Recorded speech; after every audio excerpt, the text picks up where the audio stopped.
Nous sommes à l'entrée du collège Erasme, sur la place Cardinal-Mercier à Louvain-la-Neuve, qui est le siège de la faculté de philosophie arts et lettres et de l'Institut des civilisations arts et lettres, et nous sommes devant une fresque, une peinture murale de 4 mètres de haut sur 4 de long, qui a été réalisée en suivant les modèles de la peinture antique, d'époque romaine. Non seulement les modèles iconographiques, donc les images, mais également la technique, puisque c'est un projet qui a voulu unir 2 dimensions. Une dimension artistique, bien sûr, qui est celle d'offrir à la ville de Louvain-la-Neuve et à la faculté une belle peinture pour décorer les espaces, mais un objectif scientifique, qui est celui de faire ce qu'on appelle de l'archéologie expérimentale. Recréer des images et des productions de sociétés du passé nous permet de comprendre comment elles ont été faites. Et donc, ce sont mes intérêts de recherche personnelle. Je suis chercheur ici et j'étudie la peinture murale d'époque romaine. Et faire une peinture nous-mêmes, nous allons le voir, nous permet de répondre à toute une série de questions. Et donc, c'est pour ceci que j'ai fait appel à une collègue chercheuse qui est Maude Mullier, qui est également artiste, fresquiste et conservatrice. Et nous avons proposé ce projet qui a reçu déjà l'appui de la faculté et de l'Institut, mais également le financement du Célouvain Culture, dans le cadre d'un projet recherche et création, puisque ici, les 2 dimensions sont tout à fait liées. Ce matin, donc, j'ai essayé de commencer à faire la paroi aux proportions, Oui, pour un petit peu diviser les zones qu'on pourra faire par jour. Donc, je me suis dit qu'on pouvait faire peut-être une zone haute. J'imaginais qu'on aurait du jardin là et du jardin là et que le faux marbre au milieu allait faire un truc très bizarre. Mais du coup, non, c'est bon. Je suis convaincu. Et donc, la seule chose qu'on a, c'est le développement au-dessus des marbres de cette prédelle, avec soit des petites scènes, soit des éléments floraux. Ouais. Mais c'est sûr qu'on n'aurait pas les touffes de feuilles. Donc, on pourrait imaginer dans cette bande-là de faire soit des oiseaux autour d'un petit rinceau, ça fonctionne bien. Mais c'est vrai que on a ce genre de choses au IIe siècle. Donc du coup, il va falloir qu'on réfléchisse aux couleurs principales qu'on va utiliser. Oui. Donc voilà, bon, moi je partirais plutôt sur celui-là, mais Ok. ça se discute. Et après, il y a le rouge. Oui. Il Donc faut voir. ça, c'est les matites qui, du coup, à mon avis, est pas trop mal, tu vois, par rapport à ce fond. Oui, parce que je pense, vu qu'on a un fond ocre, on va choisir quelque chose de plus neutre. Dans un rouge, oui, plus... Après, tu vois, t'en as qui sont... Par exemple, l'Herculano, il est beaucoup plus orangé. Oui. D'abord, tu fais le fond jaune, puis le brun, puis les feuilles, ou les feuilles en même temps que ceci. Oui, c'est ça. Oui, c'est ça, ça a l'air... Enfin, en même temps. Oui, enfin, dans la même étape, disons. Donc on va gratter un coup, ça va faire tomber les gros grains qui risqueraient de nous déranger. Et donc ensuite, on va faire un corps d'enduit. Ouais. Je pense quand même avec du 0,4 pour réussir à déjà aussi avoir une épaisseur suffisante d'enduit. Oui, et à combler les trous aussi. Et après, avant de faire l'intonaco, pour peindre dessus directement, je pense qu'on fera aussi une couche intermédiaire à l'aérienne. La peinture que vous avez devant vous pourrait très bien avoir été faite à Pompéi, à Rome ou à Ostie, dans la 2e moitié du 1er siècle après Jésus-Christ. Nous avons vraiment essayé d'être les plus fidèles possibles aux productions de la peinture romaine, tout en créant quand même quelque chose de nouveau. Il ne s'agit pas d'une copie d'une peinture existante, mais d'une création faite comme l'auraient fait des peintres de l'époque, en réfléchissant à l'espace dans lequel on se situe, puisque la peinture murale est une peinture qui s'insère dans une architecture. Et donc nous avons dû adapter notre décor aux dimensions de l'espace, à la luminosité, qui était différente par rapport à celle d'une pièce de l'époque antique, mais également à des éléments beaucoup plus techniques, comme les dimensions de l'échafaudage, tout simplement. Ce sont toutes des questions que devaient également se poser les peintres de l'Antiquité, et que nous avons refait, d'où l'intérêt de faire de l'archéologie expérimentale. Nous avons vraiment suivi à la lettre toutes les démarches des peintres de l'Antiquité. L'effet que vous voyez ici est l'effet final, mais derrière cette couche, nous avons plus de 3 semaines de travail.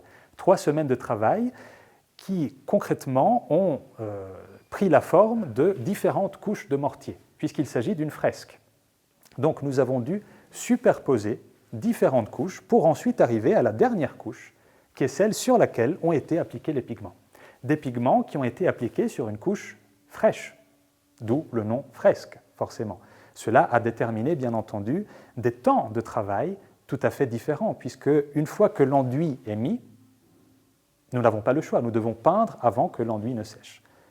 Et donc, c'est pour ceci que nous avons structuré le décor en plusieurs panneaux pour permettre à Maude Mullier, qui a entièrement réalisé la peinture, et ça c'est tout son mérite et son talent d'artiste, pour lui permettre de peindre à chaque fois un panneau en un jour. C'est ce qu'on appelle également dans le vocabulaire de l'histoire de l'art de la Renaissance la giornata, la journée de travail que le fresquiste avait à sa disposition pour peindre un panneau. Les couleurs que vous voyez sont des couleurs vivaces, mais c'est exactement la même chose pour les peintures antiques, puisque c'est une des particularités de la fresque, qui est celle de maintenir intactes les couleurs. Les pigments sont emprisonnés à l'intérieur de la couche de chaux, et une fois que la chaux sèche, les couleurs sont inaltérables. Nous avons essayé d'utiliser l'ensemble de la palette que pouvaient utiliser des peintres de l'époque.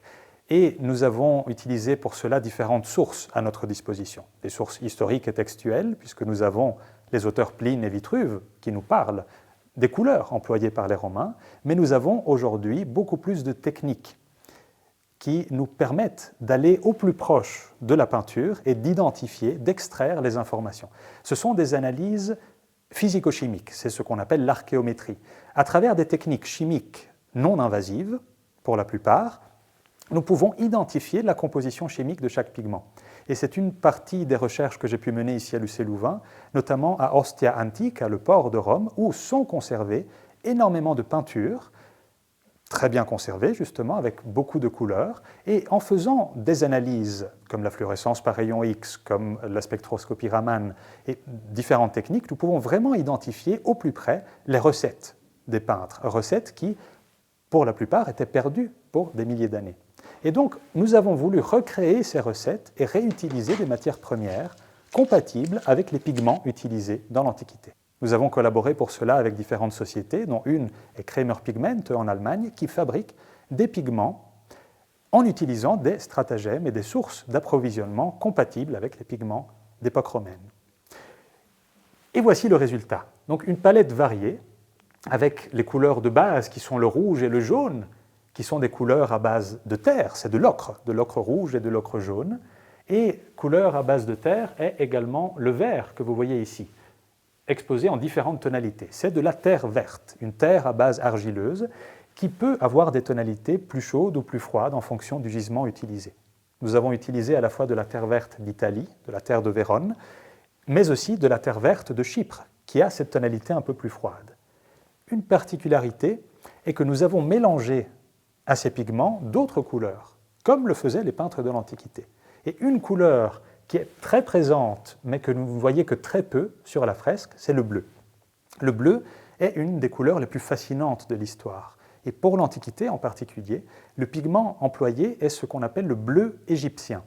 C'est le premier pigment artificiel de l'histoire. C'est du tétrasilicate de cuivre, fabriqué artificiellement en mélangeant du cuivre, du sable et du nitre. En cuisant les petites boules de pâte qui se forment, on obtient un pigment qui peut être broyé et appliqué ensuite, à la fois pur ou très peu dilué, et vous le voyez dans les petites fleurs qui sont là, mais également mélangé à d'autres couleurs, et en particulier au vert. Donc nous avons le jaune, le rouge, le vert et le bleu. Nous avons employé également du noir, qui est du noir de suie. C'est le produit de combustion de bois ou de charbon de bois qui, ensuite broyé au mortier, permet d'obtenir une poudre noire très fine, mélangée à de l'eau, devient le pigment que nous pouvons appliquer sur l'enduit frais. Une palette encore variée, puisque nous avons du blanc également sur plusieurs points, le blanc qui n'est rien d'autre que du blanc de chaux. C'est de la chaux qui est nettoyée, diluée, séchée, broyée, pour produire un pigment qui a une tonalité aussi très froide. Ici aussi, nous avons voulu mélanger un peu de bleu égyptien au blanc, exactement comme on a pu le voir sur les peintures d'Italie centrale. À côté de la fresque à proprement parler, nous avons voulu laisser un témoin qui montre toutes les étapes par lesquelles nous sommes passés, puisque nous sommes partis d'un mur entièrement en briques, comme vous voyez dans la partie basse, et nous sommes arrivés au résultat final. Pour y arriver, nous avons dû appliquer plusieurs couches de mortier de chaux. Les sources historiques nous recommandent de faire 7 couches de mortier. C'est ce que nous dit Vitruve, plus particulièrement. Mais l'observation pratique des peintures retrouvées en fouilles archéologiques nous montre qu'une moyenne de 2 ou de 3 couches était utilisée. Rarement, si pas jamais, 7 couches. Et donc nous sommes partis sur 3 couches de mortier. Nous avons commencé avant ceci par combler les joints du mur qui était en ciment par un mortier de chaux, et nous avons appliqué ensuite la première couche, qui est celle que vous voyez ici, qui est ce qu'on appelle une couche de Gopti, une couche rugueuse, riche en sable, puisque c'est un mortier qui a été fait à base de sable, de chaux et d'eau, pour permettre justement une meilleure accroche de la couche successive, qui est celle que vous voyez ici, qui est ce qu'on appelle le corps d'enduit. C'est la couche la plus épaisse, la plus importante, qui permet ensuite d'appliquer la couche de finition. Vous voyez dans la partie haute des incisions que nous avons voulu faire pour favoriser l'accrochage de la couche successive. Et c'est quelque chose qu'on retrouve dans les fouilles et dans les peintures d'époque romaine. Donc il s'agit d'une question que nous avons voulu affronter. Nous avons voulu refaire ces traces pour comprendre pourquoi elles avaient été faites, comment elles avaient été faites, avec quels outils. Et donc ça fait partie des questions scientifiques à laquelle nous avons essayé de répondre par cette expérimentation. Ensuite, nous avons laissé sécher le mortier pendant plus d'une semaine et à la fin, nous avons appliqué la couche de finition jour après jour, uniquement sur la zone que nous souhaitions peindre pendant la journée. Cette couche de finition a été réalisée selon les recettes données par les sources antiques et également selon ce que l'on observe au microscope sur les couches effectivement réalisées par les peintres romains. Une couche non pas à base de sable, mais à base de poussière de marbre. Et c'est du marbre de Carrare qui a été utilisé ici pour permettre justement d'avoir une couche plus lisse, plus brillante et qui donne un effet final beaucoup plus beau et plus clair que si on avait utilisé du sable. C'est exactement les mêmes recettes qu'utilisaient les peintres romains. Et donc c'est sur cette couche de finition qu'a été ensuite étendu le pigment. Un pigment simplement broyé et mélangé avec un peu d'eau pour être appliqué ensuite au pinceau directement sur la paroi, tant que le mortier est frais.